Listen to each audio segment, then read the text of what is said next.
தந்தை மகன் தூய ஆவியின் பெயராலே ஆமேன். எங்கள் அன்புள்ள இயேசுவே, எங்களையும் எங்கள் குடும்பத்தில் உள்ளவர்களையும் அழிக்கும்படி எங்களிடமும் எங்கள் குடும்பத்தில் உள்ள தலைமுறையாக இன்று வரை ஏற்பட்டுள்ள எல்லா பாவங்கள், முக்கியமாக விக்கிர ஆராதனை, தீய நாட்டங்கள், காம இச்சைகள், கொலை, களவு, சிசு கொலை, இறையடியார்களை பழித்தல், செயல்பட தவறின வாக்குறுதிகள், வேலைக்கு தகுந்த கூலி கொடுக்காமறுத்தல், வட்டி வாங்கினது, சண்டை, பகை, மன்னிக்காத மனநிலை, இவைகள் அனைத்திற்காகவும் உம்மிடம் மனவருந்தி மன்னிப்பு கேட்கின்றோம். எங்கள் மேல் இரக்கமாயிரும்.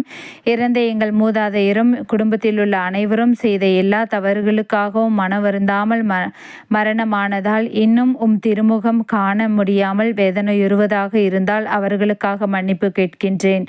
இன்று உயிருடன் என் குடும்பத்தில் உள்ள அனைவரையும் எல்லா தீமைகள், வியாதிகள், கட்டுகள், பாவங்களிலிருந்து விடுதலை தந்து எல்லா தண்டனையிலிருந்து விடுவித்து ஆசிர்வதித்தருளும். ஆமேன்.